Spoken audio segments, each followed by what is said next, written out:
pray. Our Father who is in heaven, we want to thank you, God, for your goodness and your kindness towards us this day. We thank you, Father in heaven, for the way you've been with us throughout this morning up to this time. Lord, even as we explore and seek to learn how to overcome challenges that we face when we're trying to grow business, we ask, God, that you would grant us, oh God, understanding, you would grant us wisdom, and that, Father in heaven, you would illuminate your word to us, that we might understand the way you would want us to handle business. We pray, Father, for those who are here, that you grant them attention, particularly as this is the afternoon shift, with the heat and sometimes the uncomfortableness of just sitting through the heat. We pray, God, that you lose none in terms of distraction. We pray, Father God, for Mrs. Chakonta as she leads, that, Lord, may you grant her insight into this subject matter. We ask that you do these things for us, because we pray and ask in Jesus' name. Amen. Amen. Okay, thank you so much. As you know, we have holiday with Mr. Mlewa. The session is basically for an hour, and it's really supposed to be very interactive, because we're supposed to be sharing from our experiences of running our businesses. This is where we already have businesses running in place, and yet we are saying we are still facing certain challenges, and these may be obstacles to us being the salt and the light that we ought to be in society. We are building on what has been shared. I think the base has been shared already. How do we set up a business? What are we supposed to do? How are we supposed to carry ourselves to ensure that we are the salt and the light in this world, and show that example. So to open up, I thought just for us to be on the same page as to what sort of stages of business we're discussing. Remember, there was the issue that he mentioned of the graph, the business graph. There's the start phase, the starting phase, the growth phase, the maturity, the decline. So really, we're looking at the challenges that go with the growing or the growth stage. Just for us to just have an idea, I thought that we just share a graph which will just show some characteristics as to what is happening to the business in this time of existence. So we could just share them around. So the business of us being entrepreneurs, we're running businesses which are basically in growth stage. And at this stage, we are really having, we're seeing that we're having rapid sales growth.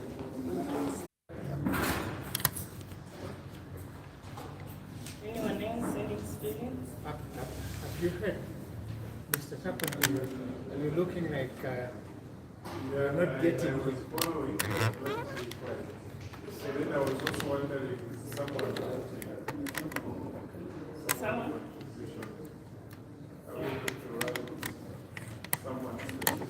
maybe they didn't need it.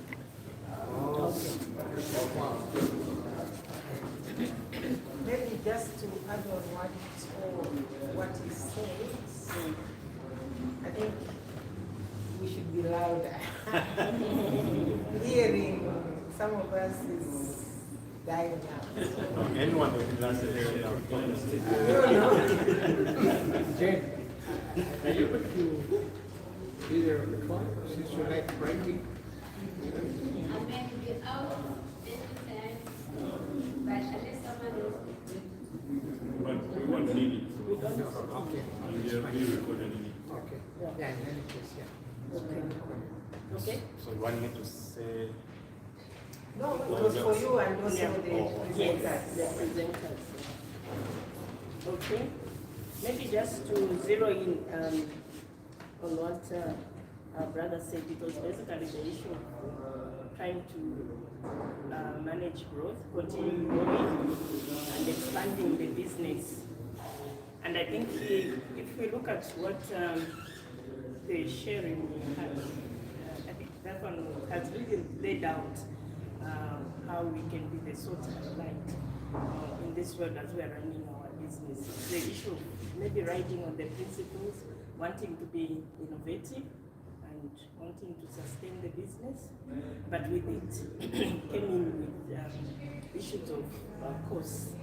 I think that's what he's saying, and normally those are the real challenges when you're growing the business.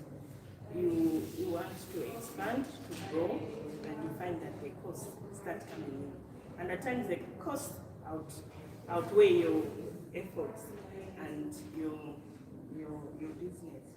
And you find that becomes a challenge. Yeah. Stand so that I can speak up. Yeah, I think there are some challenges myself what I faced starting a business. My business is in consultants.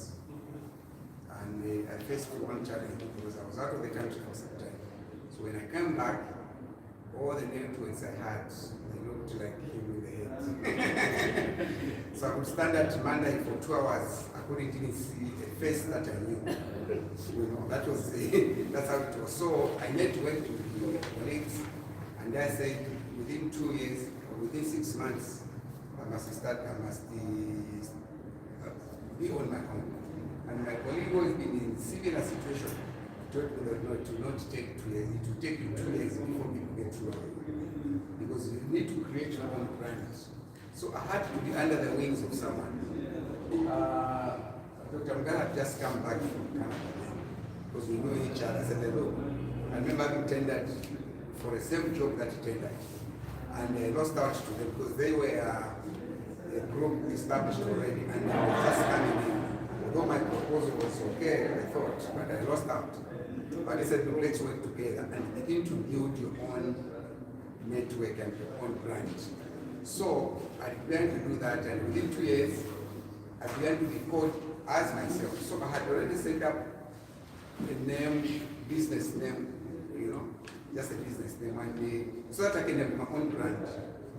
I had to transition that after some time because I was not seeing growth because my business name was attached to me.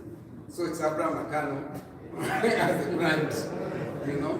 So I said, but how now do I begin to differentiate between the person and the business? So that's how I established that, but still I could do jobs under my name. So then I said, let me now transition to simply growing to a limited company. So 3 years ago I set up, changed to a limited business, limited company. So what I'm saying is that one is, this will be recognized. The second one is when, after I've done this, was by the side, as you heard, you need to have another line of business. So I started growing tomatoes at my farm, which most of you would want, maybe you're going into poultry or something. The first season that I grew, everything was that I started with like 3,000, 2,300, 3,000 plants. On a Saturday like this, I went to the farm, and my worker at the farm and said, boss, just about this time, no, it was about 11.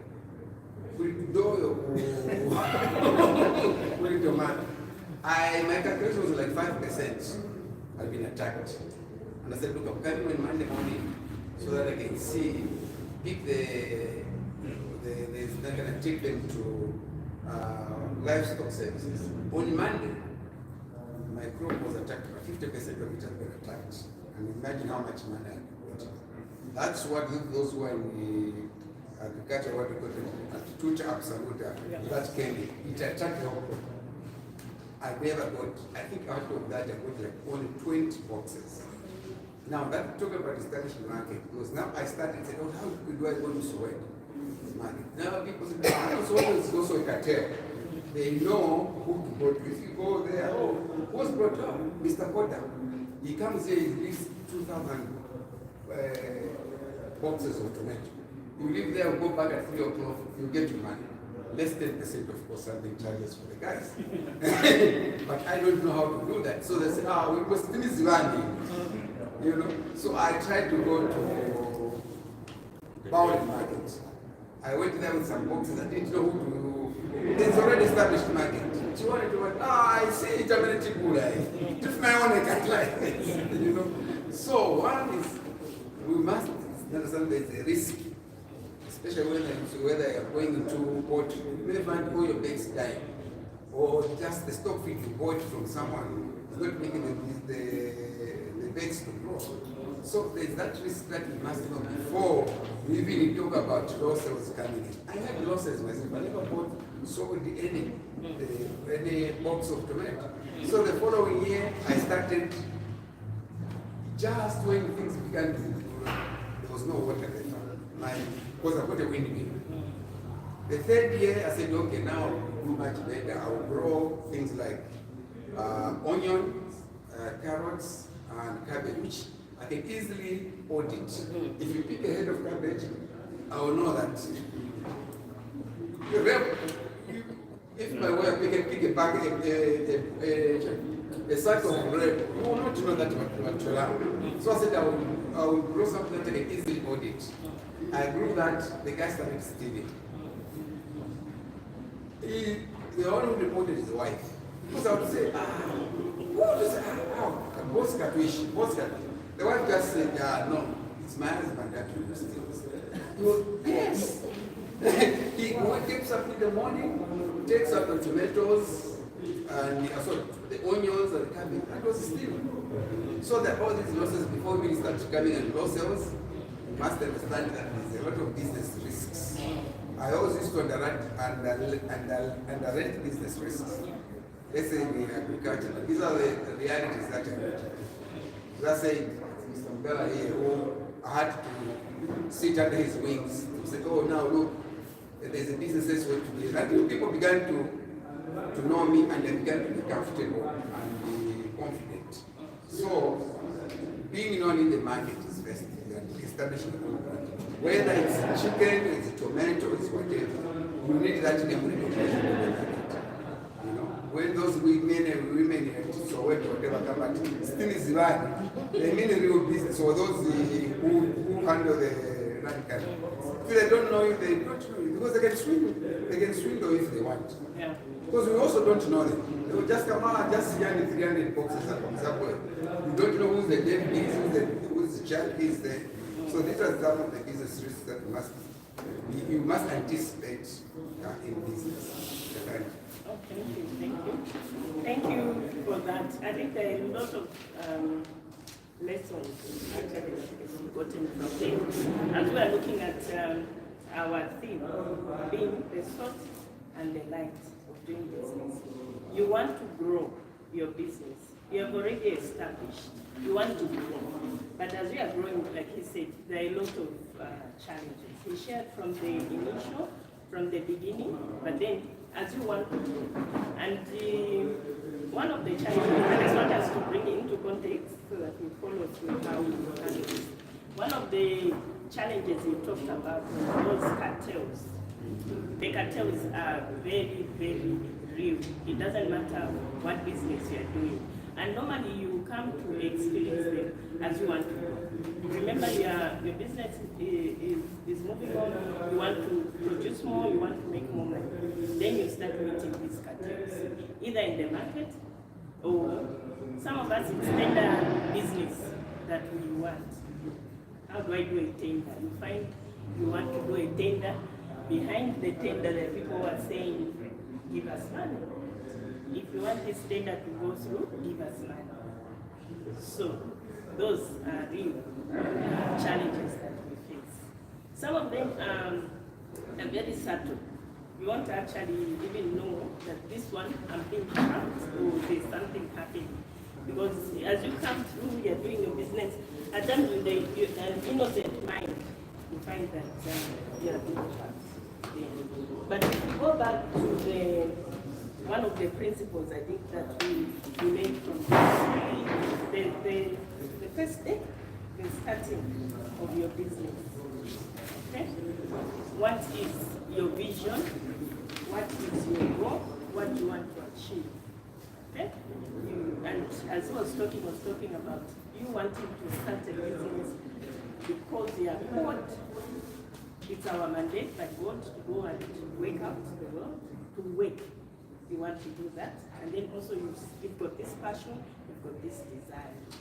But as you are growing your business, you start meeting these challenges. How do you stand out to say, I think this one I want? The issue of tenders, they are very real. As we call them, in insurance, we call them quotations. You send a quotation, then the broker starts coming behind you to say, can you do this, can you do this, so that you get this business. And when you said we're growing, and you want to grow, you want to produce better results. For yourself as an entrepreneur, you want your business to grow. If you're working, you want to produce good results, because at the end of the day, the boss will recognize you. So those are some of the challenges that we face. So how do you counter those for you to really come out as the sort of the light? Sorry, let me speak again. There are a lot of practical examples. Talking about tenders, we had put up a tender for the Ministry of Agriculture at one time. And they had put up in the newspaper that the budget was at that time when it placed was 1 billion budget and invested. So we did say, okay, our budget 990 something, so that Kasarabo Kamona Chate at below 1 billion. When the evaluation was done, when they are doing tender evaluation is the technical and the financial proposals. Our technical proposal was beaten by the closest person by 1%. They only beat us by 1%. The budget, we are within budget, but their budget was 3 times higher, and they gave those people the budget. Ours was 999 million budget. Theirs was 2.7 billion. How do you give someone a tender to someone which is you've already prescribed in the RFP request for proposal that you shouldn't go beyond this budget? So it brings me to the sentence that the speaker just said. Those robots, ready robots, they are very, very important. You find them. Whether you've tended for carpenter or for bees to Zambia police or whatever, those robots, brethren, are there, and if that will cross that red line, like he said, once you cross it, you keep crossing it. And once you say you will not cross it, you will never cross it. And people say, don't leave the world. Don't even go, she'll never go, she'll never give in this, or he'll never give in this. So, going back to what you have said, as a sort, we need to establish those principles and say, I would better lose the business. There is a scripture that says, the Lord will never let his children beg for bread. And I can tell you that if you do that, you will prosper. And there's a word that came in again in the presentation. Contentment with godliness is a great gain. Thank you. I can add something while the memory is still I was saying I may add something while the memory is still holding. Yeah, we deliberately went into organic vegetable farming because we looked at the conventional farming, which introduced a lot of chemicals and all kinds of things. Now, we already came to that understanding that organic vegetables are supposed to be more expensive because they take longer to mature, and then of course you are offering people something healthy. So now, when we couldn't meet our targets, the temptation was very huge to go and buy synthetic fertilizers and use chemicals like everyone else, because the others would grow their carrots. By the end of the month, they are beginning to sell. whereas we needed 2 to 3 months before we could sell. So now it was a question, are we in it for business, or are we in it just for the fact that we are championing a cause? So the temptation was very, very high to cut the corners. Then secondly, the customers don't care. Very few people know even the difference between what is organic and what is inorganic. So even if you say, look, this cabbage is organic, and they say, yeah, yes, masana, you don't think about that tasty. Yes. So that's why it should be a bit more expensive. They don't know. But I mean, after all, the one became a fertilizer and so they won't know the other factors. So the temptation to just cut corners at that particular point was very high. So because we didn't want to cut corners, we began sinking. Yeah, I mean, we haven't abandoned it, but it's difficult. Yeah. I think let me follow up with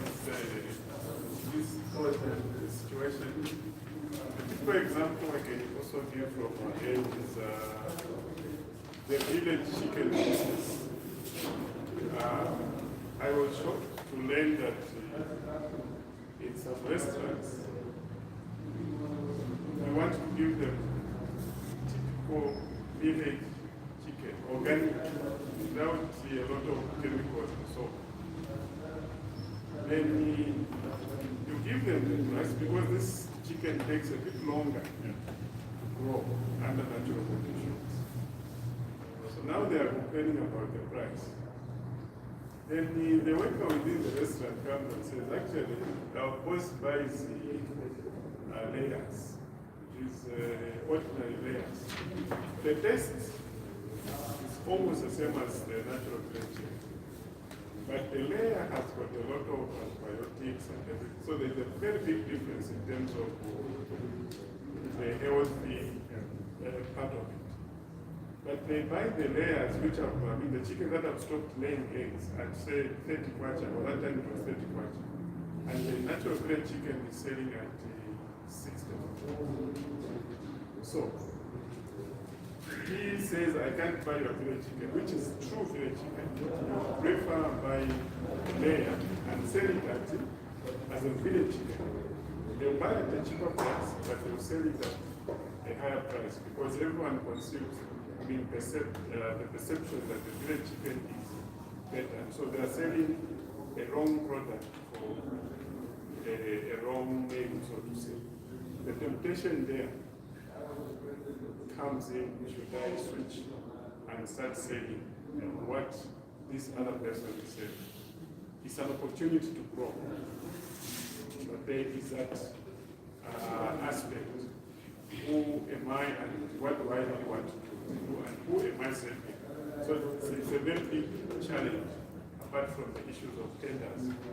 I think the other one, practical one in my case or in our case, is when we are starting a business. There are times when we can start a business in a live environment.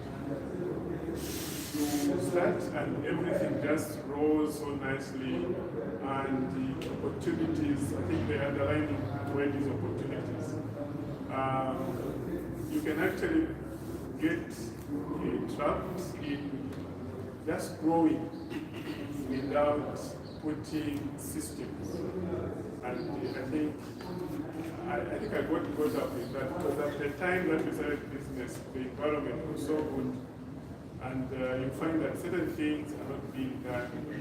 The speaker was talking about controls, watching certain aspects of the things that are important in maybe sometimes the meeting obligations, because you are just preoccupied with the meeting the opportunities or catching all the opportunities. So it's also it's a good thing, but it be a challenge if it is not looked at or managed properly. And then I think the other aspect of maybe, let me say, how do we handle some of those? I can suggest some of the things. Like the issue of tenders, for me, I said I will not ever participate in the tender because I saw the challenges and the dangers. So it's important to look at what could be my niche. Maybe something that you can do which is not crowded, and therefore it will not make you start fighting with existing competitors. And I think initially in our case it worked out very well. By the time we were meeting competitors, we had already kind of grown. So it does help also to assess where is less competition, but also still less, more either profit or more market. But there are no people who will be fighting and therefore leading you to start thinking of corrupting the other one, the other person, so or totally losing out of the business. Yeah. For the sake of those who don't know, what is your business? Okay. My first business was in agriculture. I'm an agriculture person. Training, supply of agricultural inputs. And so I could have gone into tenders, but I opted to go into retail because retail basically you deal with working customers, no arguments and so on. But of course there was a time when NGOs came in and the challenges came in as well. But that is my name. The other one was in property management. Yeah. All right. I think from the sharing that we've done in terms of managing the growth and the expansion, we've been able to identify the challenges that we normally have in the business as we are moving on, and trying to see how best we can overcome them. If I were to summarize, there's the issue of cartels, falseness, fake goods that compete with us, and the like. These are some of the things that really form the obstacles when we want to grow our business, and the challenges. How do I remain true, faithful, the salt and the light to the road, but still overcome these challenges? I think a number of areas have come out, and we cannot emphasize the issue of dependence on growth. I think we need to always remember that we started this vision. God has called us to be his workmanship, to work the wood. And if he opens the doors, he always give us solutions and sustain us. We should not cut corners. We should know where to stop. The speaker was very clear. We see the green light, we see the orange light, we see the red light.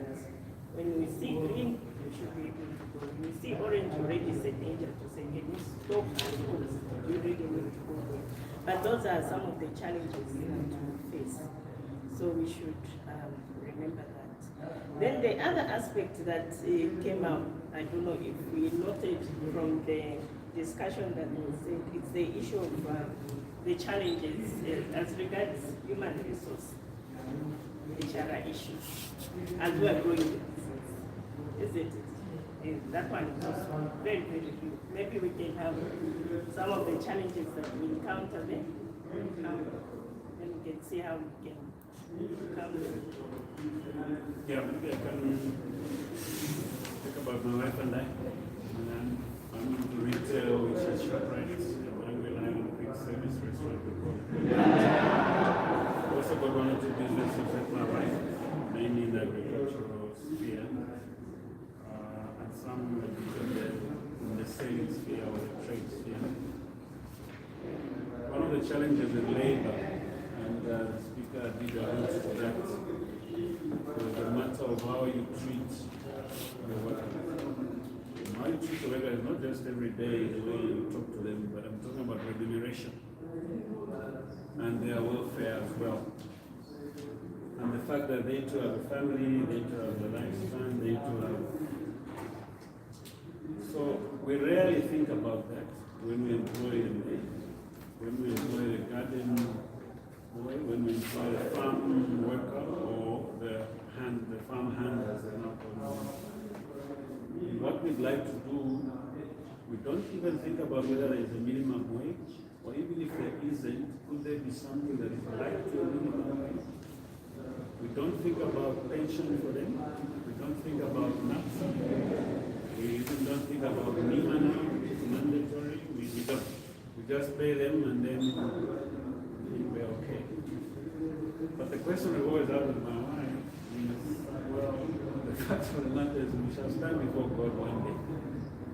And one of the things to be judged is how did you treat those that work for you? How did you treat those that you came in contact with? How did you play the maid? How did you play your farm labor, farm worker? Now, when you follow what the law is, like we did, so we decided we follow what the labor law is for everyone of us. So I asked our HR person for ShopRite, because he's an expert in the field, to check for us what is the law on maize and greens, what is the law on farmhands or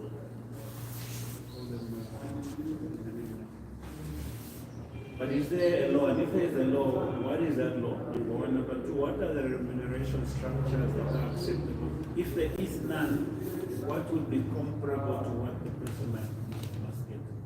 I mean, one of the things we really think about is that they must have a payslip.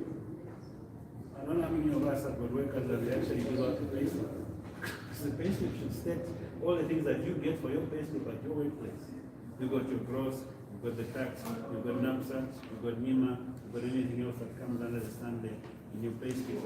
You got the record, the person's also got the record. So we did all of that for our workers. So every month they come, the payslip you print, there it's calculated according to what the law is, if there is a law. For maize there is a law, by the way. For farmhands is not necessarily one, but there's things that relate to that. Now, it's a lot more costly to do that, because if you're doing NAPSA, for example, the worker pays NAPSA, but you also pay as well. And it would be cheaper for you not to pay. If you're doing NIMA, it's the same. NIMA is by law in any case. The worker pays something, you also pay. And then all the issues that are the implications on the leave days as well. Very few of us give our workers leave days. And how does that work? We actually give them leave. And if they take leave, we pay them something to go on that leave. What is the equivalent of the amount that we pay to calculate for that leave? So there is a challenge to cut costs by not doing these things, because 3/4 of the time the workers first of all don't have a clue. They don't even know the impact of this. But secondly, even if they did, they know that if they complain, well, you ask them to leave and then you get somebody who doesn't really complain. I mean, the first time we paid our worker a bonus, a farmer, and a bonus, he doesn't speak English well. But when he saw the bonus, he even spoke good English. It's amazing. They were joking about that. But he didn't know you could get a bonus. It's not really good, but it's costly. It costs you money. Yes. And there is a challenge to not be salt and light in that area. I mean, those workers, they are hoping that when they speak to their families, they're talking about us as good Christian man and woman with a good testimony before God. They're not cursing us behind this. When there's a funeral, when their children or wives are sick, whatever, we put in money for, in fact, on their place it is medical. Part of it is medical, although now it's been overtaken by me. So I'm saying that part of that challenge to cut costs as you grow your business is this thing of where can I cut my costs? And the temptation is to cut costs where it doesn't hurt you, but it actually hurts the other person. But you grow your business. And you're growing it legitimately. Are you being sold? Are you being light? Even in that area. And as my brother said there, hey brother, the temptation is to think if I do this, I'll grow my business and I'll prosper. No, the Bible says the opposite. Well, you might prosper for a short period of time. But the scriptures are very clear that the way of the wicked, God will cut them.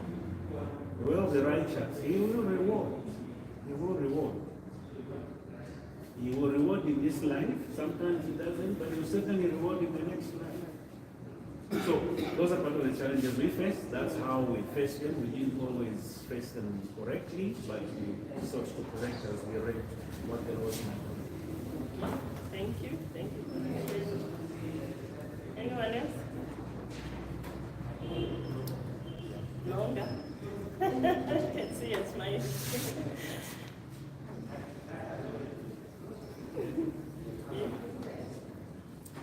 Yeah, the other bit away from it's the to get a worker who will be reliable.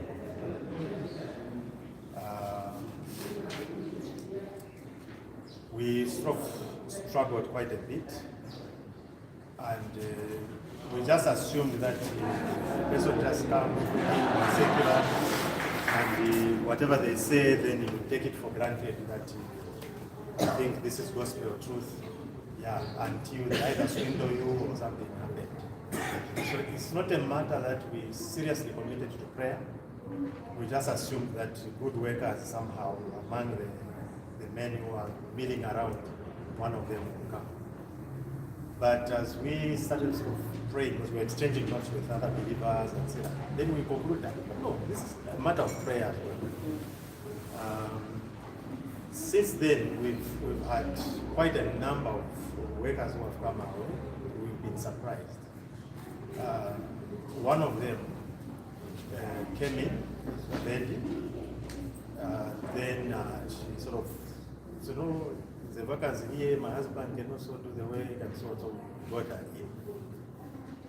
We had some roofing sheets where they would keep the tools. So the husband, I think, saw an opportunity to build a house. Yeah. For himself. For himself. So he got, I think, about 6 sheets. It was the wife who came and knocked. In fact, she rang my wife and said, "Come out, madam, there's something serious." My husband has taken 6 roofing sheets from here. So before he disappears, let's follow him. So we had to chase him in the night, and he disappeared somewhere. Yeah, but because he knew that we had followed him, the following day he brought back. Yes. Yeah. Now, she was now being taunted by everyone. How do you expose us? They didn't even know these people, they have money. Because I mean, that's the way they look at us. When you employ, it's like, and it's even worse if you drive. Yeah, I mean, you have money all the time. Yeah, they don't know that we struggle even sometimes for fuel or money. Yeah, so it's one aspect we assumed that among these very powerful people in the community, one will come, but we realized we needed to pray even for the workers. Yes. Okay, start, please. Almost in line with what you're talking about, finding out a worker, tell them you need to water these things properly. But when you try to, like, there's a time I did some spring onion. So as I was trying to pull them, they're just water. You pull out, and then the water doesn't, it's just on the base, and then it doesn't even go through. And you talk to him, these things need water, there's manure, there's everything, but if this does not have enough, it won't do well. I mean, let's go, and you feel bad that you chase them because they've got a family and they life. Then it's a matter of prayer. I mean, things start missing, but you always create some stress, but there's a clue that he's into it, you know. There's such challenges. I mean, you're feeling sorry that if I chase this person, the children, but then I suppose those are some of the challenges. At least these ones are even fortunate that the wives actually call on them, but in our case, the wife will actually defend and say, he has nothing to do with this. But like he said, I think prayer, prayer is the key, because God will expose them eventually. Yes. Yeah, so I think I have a few comments. I think one is on workers. Something I've noticed is when some individuals find out that, quote unquote, work church, there's a level of trying to take advantage of your niceness. So I think that's a challenge, because the other extreme is being too stern, because someone is taking advantage of you, and you want to show them that I don't operate like this. Just because I'm a Christian doesn't mean I'm someone you can walk over, but also still being humble enough and wise. So that form of balance, I think for me is important and something I'm still learning. But another thing that helps me is work with someone who you've hired is a contract. Whether it's written or unwritten, and there's rules to abide by in a contract. There's terms and conditions. So if you don't fulfill your end of the bargain, there are principles like what Agota has said. There are certain conditions that need to be met. I'm not a terrible person if you are unperforming and stealing from me if I let you down. But then also there's conduct of how I'm supposed to speak to you. I'm not supposed to demean you because you haven't done your work well. There's ways I can communicate that I'm unhappy with something. So I think that's one comment on dealing with bad health. But something else I've sort of, I don't know if it's struggled with from conversations I've had, it's twofold. Individuals mostly complain about being hired by Christians who have businesses. I've actually heard it in our circles where they would rather work for people they don't know or people who are not Christians because of how Christians treat them in terms of compensation, but also like really milking you and making you feel guilty, using terms like, don't just work for money. But you see, they're making a lot of money by not paying you enough. So I think that's one challenge I've sort of noticed. But also from the other side, if you are a Christian, being hired by a Christian who's an entrepreneur and has a business, is being a bad worker, where you literally do the bare minimum. And then having Christians who mostly say, if you want a good worker, you're better off hiring a Muslim. Because they are better workers than Christians. So I think in terms of both, there's a challenge in being the salt and the light for both business owners who are fairly new and growing their business, but also in being a worker of business owners and those who are trying to grow their business. So those are my comments that I've sort of noticed. So I'm also into the family business. So as she said, like the person doesn't want other things. So I've noticed that most workers need supervision and things like that, because even if you tell them like do this, you can come back and if you're not there, you find that they've been done. They're just lazing around and things like that. So there has to be a system on how you put your things. So supervision is needed, unless you like get a manager or something. That also people who's trusted as well, because theft is something that they connect together. Yeah. So basically, close supervision and systems. So I also wanted just to add on the workers. So our business, what we do is support the farming, and we keep about, for now we are doing 600 beds every 4 weeks. So what we do to support our workers, at the time of dressing, we allow our workers to do the dressing and they do it during working hours, and at times it means the house is affected because it can't be cleaned properly because people are dressing chickens. So we allow them to take the heads, the necks, the legs, and a bit of some of the intestines, so that they sell and have additional resources. But we ask to say, how much do you make? So that we just document it as additional income to what you get. They don't want to disclose. But you can tell they make quite a lot of money, because if we say sell us something for 20 kwacha, maybe the intestines, we find them very, very little. Yes. So but that's addition, but they don't want to disclose the cost. I just want to add one more thing. Being in the agro area, we learned something from our daughter, which had been a challenge. We would sort of give instructions and say, look, and sometimes we will not even be very specific with what we want. We'll just say, okay,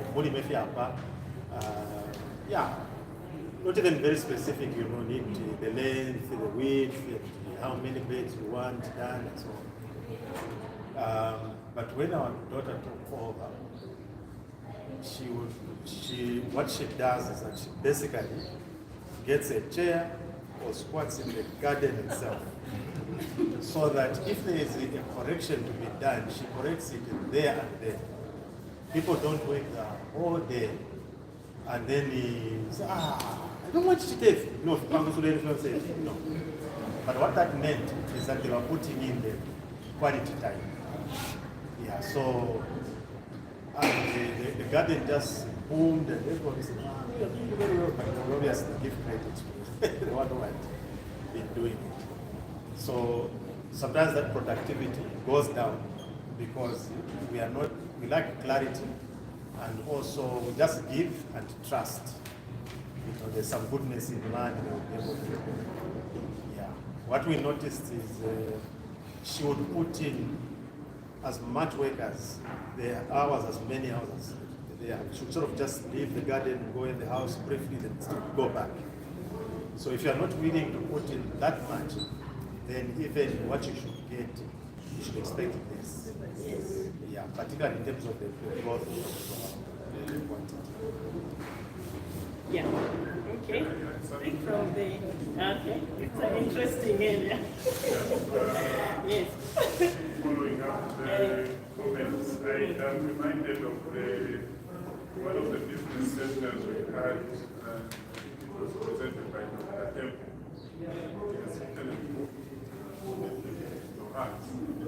But it's something connected with what Dr. said regarding the form. It came to me quite as a kind of a shock, but it was very helpful when he said, when you employ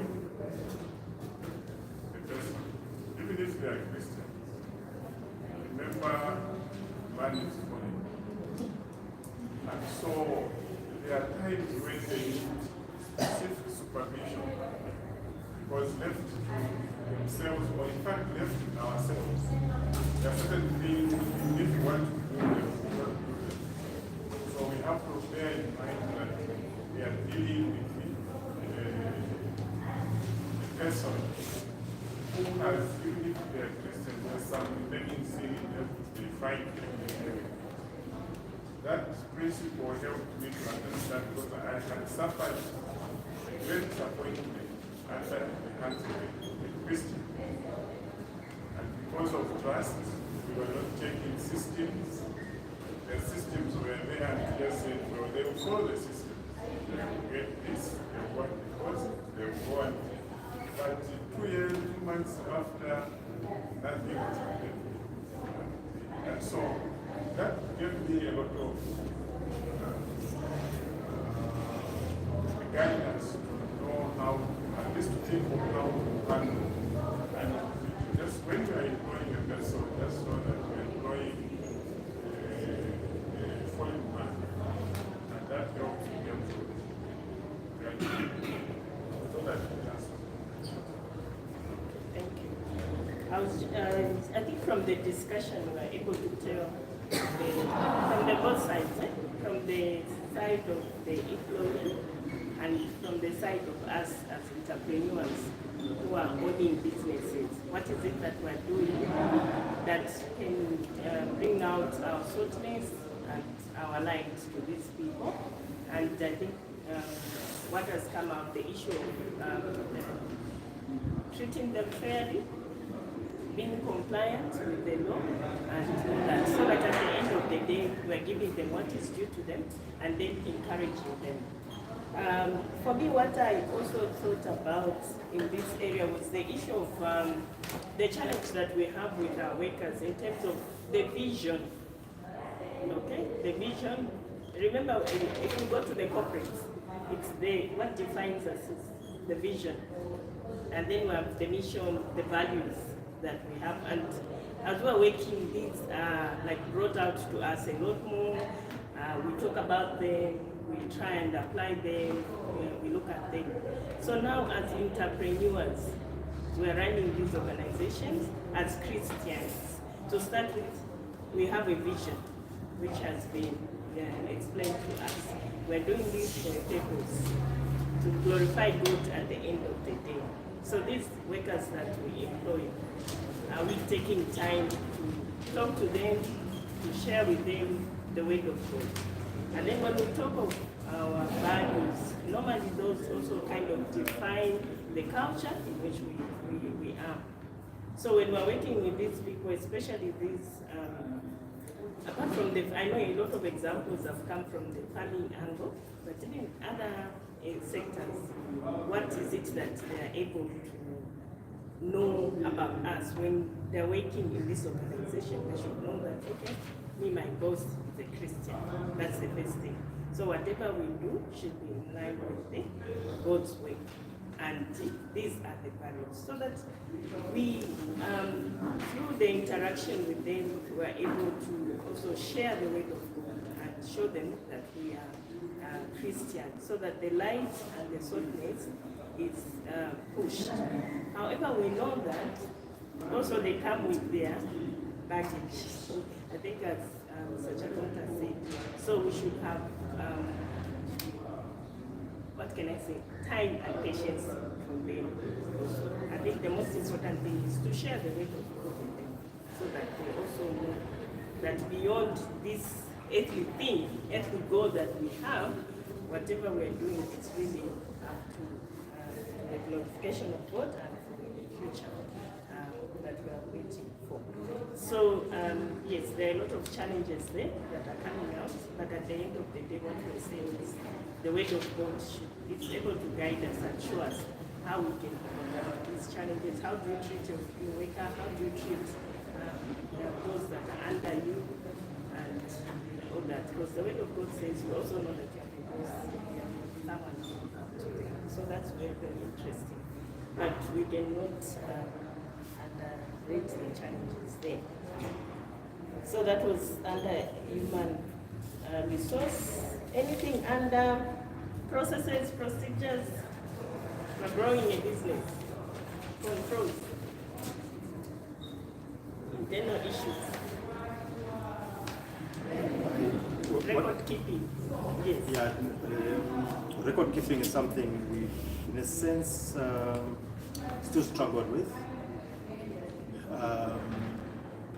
But like I said, when my daughter took over, at least she was able to keep the record. She was able to go back and forth. But what we noticed is that a lot of people who sell vegetables, there's a lot of cheating. You know, if, for example, they have a bunch of spinach, they will put the bad ones in the middle. Yeah, so that now, us would always tell our workers when they're picking, say, no, you can't put this. Yeah, my wife is very particular. She would want to spread all the leaves and says, no, this, you can't pick things like this. Yeah, because we are selling, and this will affect us next time. We want to maintain a good record, and if this is coming, people won't trust us. So they always be saying, are you sure inside the things are okay, and so on. So, in terms of controls, that's what we would normally do. Yeah. Just make sure that what we have promised is what people will get.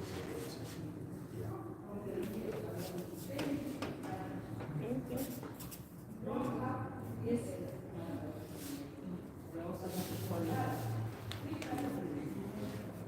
Right now, we also actually the cows and we sell them.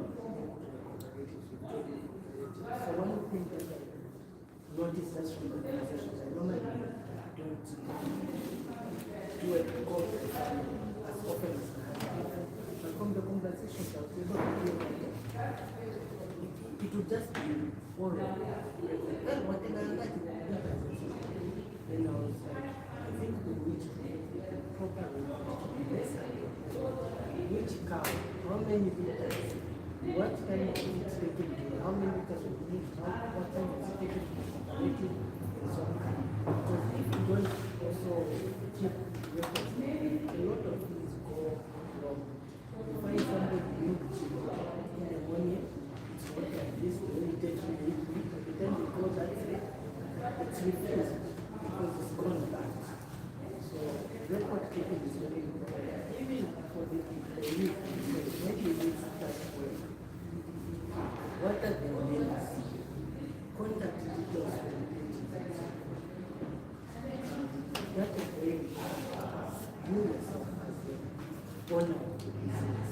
Because sometimes people they like other is so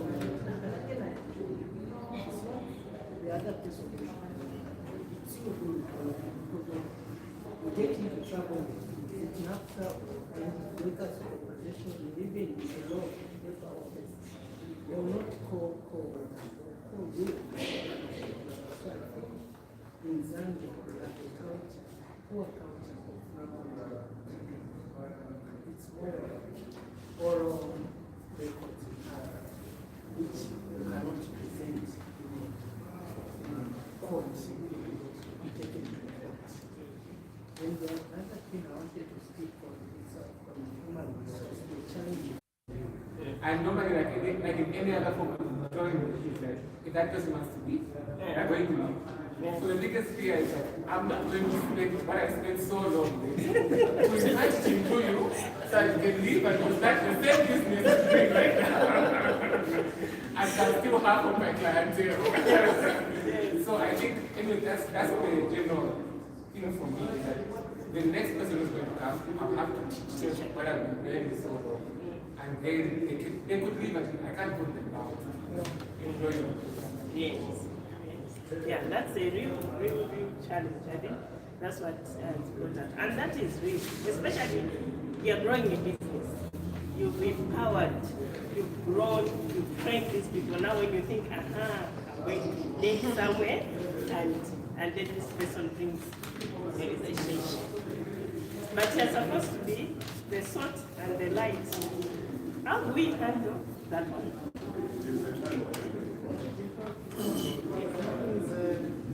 Is a service business. Yes. Running a school. You depend on you bring in experience. Yes. Yes. The problem with that one, the challenge is that experienced teachers, their experience is good, but they do not want to learn anything. For instance, I'm not a teacher, I'm not in the teaching field, but I'm a school. Yes. So when they come, whatever new idea that I want to bring to the school, they say, no. This is not, they are not willing to learn other things to make the school competitive. So you find that their negativity may start spreading in these other younger ones. You say, no, young ones, you don't know, you are from college, as we are telling you, this is how things are supposed to be done. So you find that there now you are in a, well, what I want to see in this school is this, because I'm coming from a business background, because I've dealt with so many small-scale businesses, lots of them. I want to pick this school. Then they say, no, that cannot sell. It can't. We can't implement it. Simply because their experience didn't cover that area. So even if you get qualified, sometimes it becomes a problem. So you find that as we're opening schools, we'd rather get the freshers, because then you can start impacting the culture that you want in there. You can have 1 or 2 experienced teachers, but you tell them, for us, this is the direction, because we want to be competitive. We don't want to be like a government school.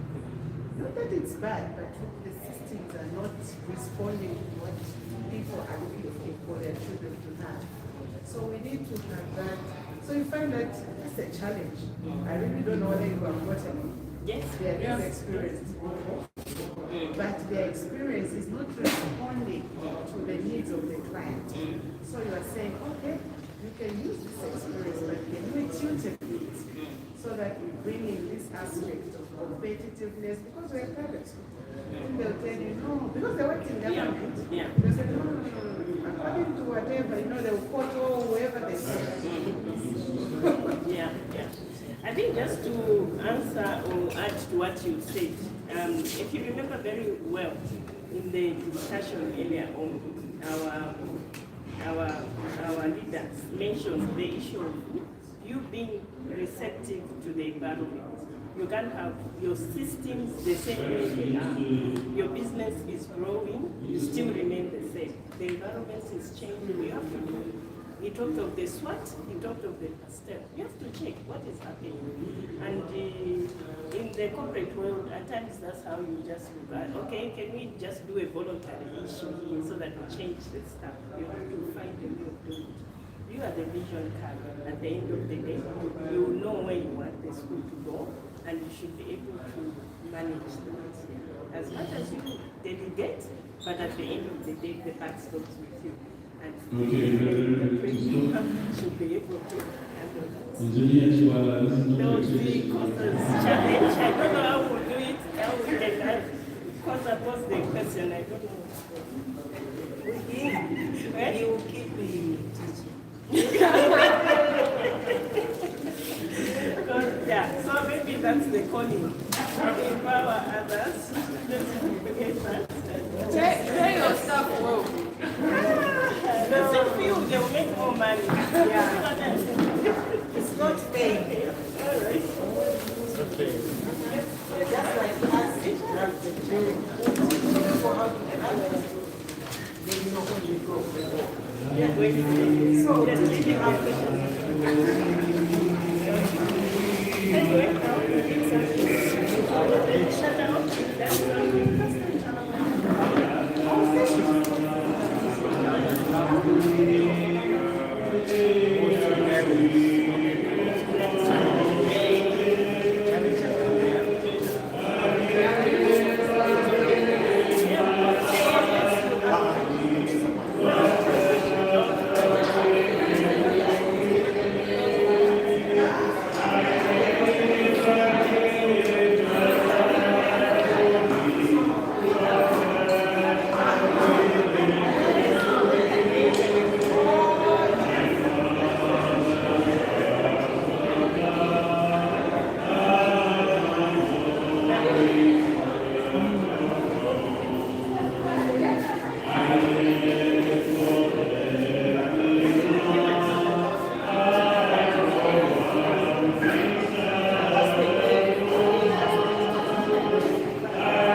Gracias.